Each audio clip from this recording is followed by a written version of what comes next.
Hey, and welcome back to another video. So as usual, this is a discussion video on a release of a phone.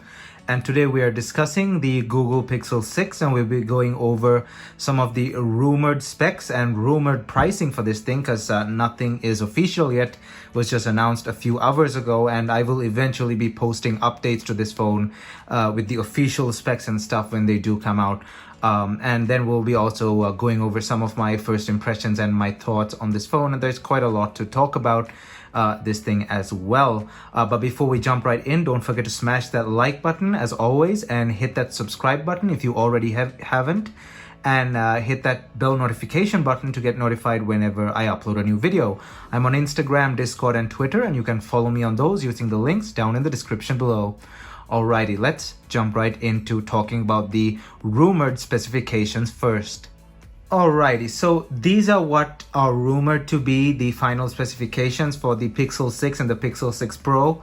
Now, Tom's Guide and all the other websites, they're very accurate in predicting what the specs of a upcoming phone will be. However, these again could change a bit, but I'd say 95% accurately that these will be most probably the final specifications.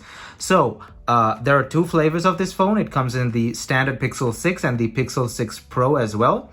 The display and the refresh rates are kind of actually already confirmed, so you can take that for certainty.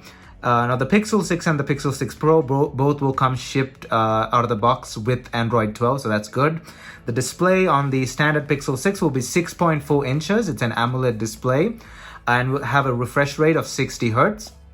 And the Pixel 6 Pro will be a 6.7 inch display, also AMOLED, with a 120 Hz refresh rate. So the higher end model still gets the better refresh rate. However, if you're okay with 90, it's anything better than just the standard 60 Hz. However, it's nice to have that 120 Hz. However, you must keep in mind that 90 and 120 Hz use more battery than standard 60 Hz. I have a Motorola One 5G which has a 90 Hz refresh rate display. However, I keep it turned off most of the time because I really don't need it. But again, for other people, their preferences, you could do you, but just remember, if you're getting the standard, the base model, you're getting only 90 Hz, and if you're getting the higher end model is only when you get 120 Hz. The RAM on the base model will be 8 gigs and the RAM on the higher end model will be 12 gigs. The base model will start with 128 gigs up to 256 gigs of internal memory, and the more higher end model will get 128 to 512 gigs of memory with a 256 gig option as well. Now, the camera situation, this is actually kind of confirmed as well, because if you look at the pictures now, this is the official website. There's a picture. Now, this is the standard Pixel. No, this is the standard Pixel, as you can see there, and this is the Pixel Pro. So the Pixel Pro has a triple camera setup. I don't know if that's coming up on screen. Under this black band-like thing, there are 3 cameras, but on the base model, the third camera is missing. That is because the base model has only the 50 megapixel wide camera and the 12 megapixel ultra wide, while the Pixel 6 Pro has a 50 megapixel wide, 48 megapixel telephoto lens, and the 12 megapixel ultra wide as well. So you get one extra camera for the extra price on the Pixel 6 Pro. Front cameras will be around 8 megapixel for the base model, 12 megapixel for the higher end model. Battery capacity will be 4,614 milliamp hours on the standard Pixel 6 and around 5,000 milliamp hours on the Pixel 6 Pro. Now, these are estimates, but they're pretty good estimates. Tom's Guide, like I said, these websites do get them somewhat accurate. So take those estimates with some certainty, but don't take them 100%. Now, you'll be like, we didn't talk about the main thing, which is the processor, and that is what we're going to talk about next, the Google Tensor processor. Google has finally decided, since we're making our own phones, might as well throw in our own processor. Now, the term Google Tensor has been used before in their AI processing in like servers and stuff. The term tensor is not new.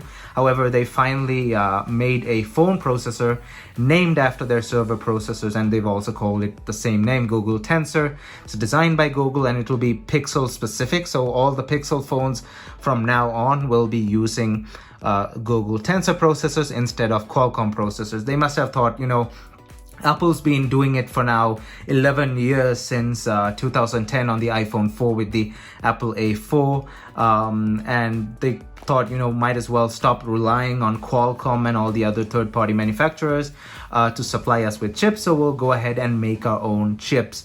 Now, the specs on this chip are not out yet.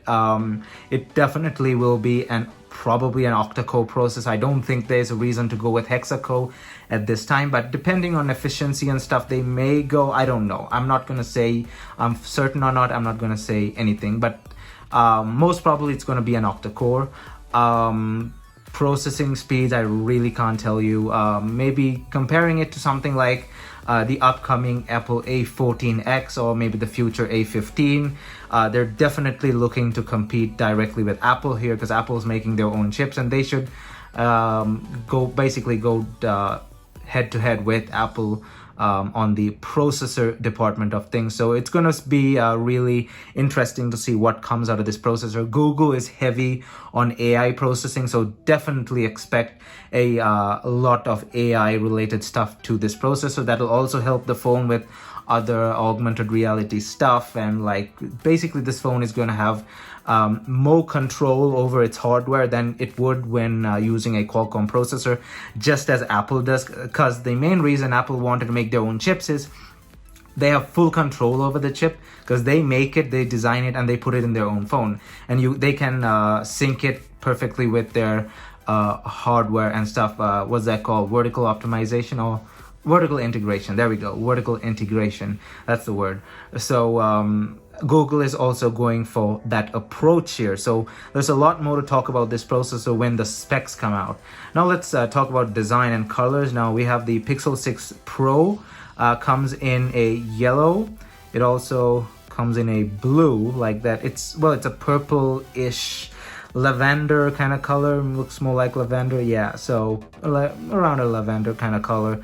And then we have black as well, a nice slate black with I actually really like this color. If I'm ever gonna get one, it'll be this color. And the Pixel 6, the standard model, is a bit different. Comes with a sort of a creamish rose gold-ish color red, and also comes in that blue, but the top part is kind of yellow, and it also comes in a black color identical to that. The black color is the default color, but if you like the red, you'll have to go to the standard model, as you can see there. The blues are slightly different.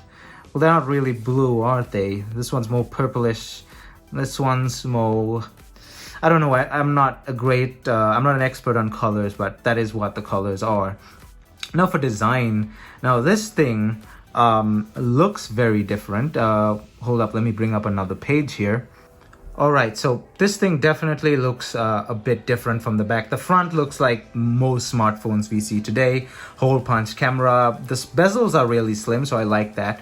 But it's the back that kind of has caught my eye there. It looks really nice. It's got a bump, so it's got a considerable bump. But it's going to be an even bump, because as you can see, it goes across the body like that. So when you keep it on the table like this, it's not gonna shake around. As you can see, the 12 Pro Max, since the camera is off center over there, it tends to do that, but I don't really care. It's just a minor thing. But the Pixel 6 is going to be a bit off the table. It's going to be slightly elevated off the table because of that bump like thing, but I really like that the flash is towards that side. It looks very unique. It looks really sleek, looks very professional and stylish.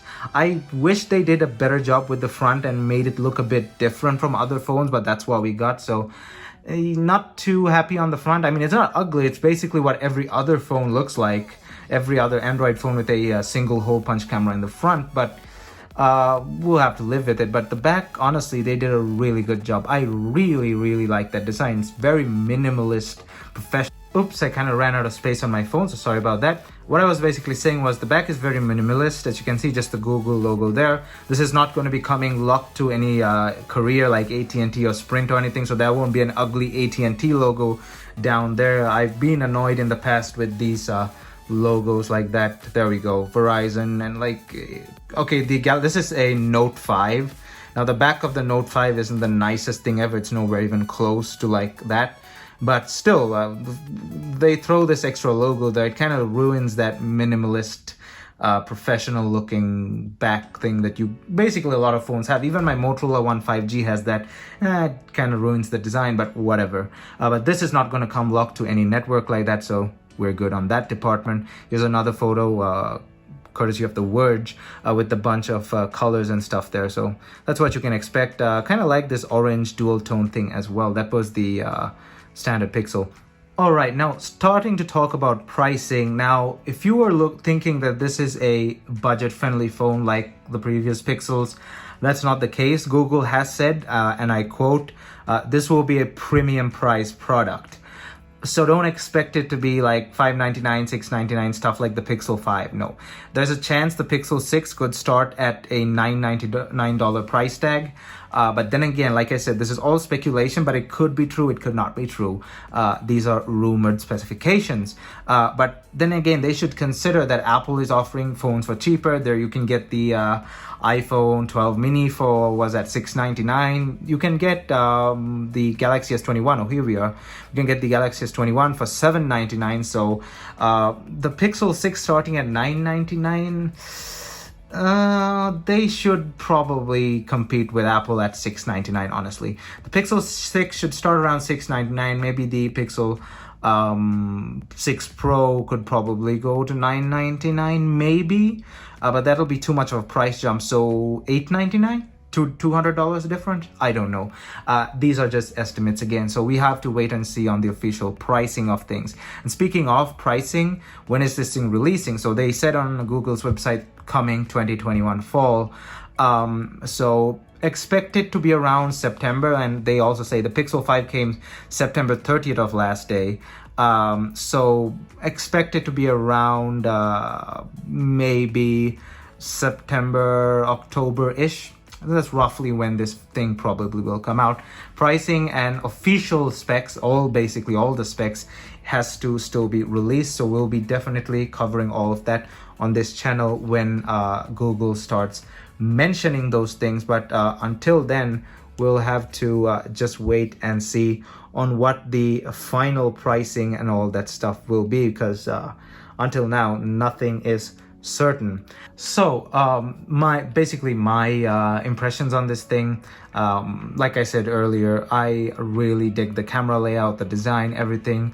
I'd like to really see what this processor is capable of, whether they'll be going head to head with Apple's A series of processors. So it's definitely gonna be something that I'll be looking forward to. I could see myself moving to this phone for some time. I'm usually good with iPhones. I use my main phone, it's always an iPhone, and my secondary phone is some form of either a Motorola or a Nokia Android phone. I'm using the Motorola One 5G these days. But I could definitely see myself moving to this Pixel with this design, especially depending on the price range. But we'll have to see what happens. But eventually I'll be talking about all the specs and stuff, like I said. So basically that's the end to this video. Thanks for watching. I hope you enjoyed this video and I hope it was informative to you. I'll be posting the rest of this phone when it ever gets released, these official specs and all that stuff. So stay tuned for that by hitting the subscribe button. Also hit that like button if you like this video, and check out my social media down in the description below, which includes Instagram, Discord, and Twitter. And I will see you guys in my next video.